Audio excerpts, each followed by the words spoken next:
Hello class, today we're going to make a bunny mask. These are the supplies you'll need. Paper, scissors, a pencil, wooden sticks, glue, colors, and tape. First, you'll want to cut out these shapes. Then, you'll glue the shapes together like this. Next, you'll need to cut out these shapes.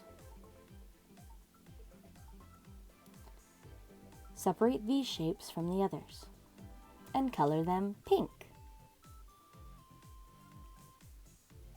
Then take the rest of your shapes,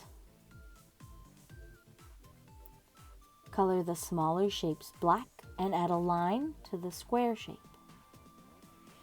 Glue the black shape to the white shape. Glue all the shapes onto the bunny's face. Add wooden sticks for structure on the back of your mask. Cut out the black part to make eye holes. And you're done. You have a bunny mask.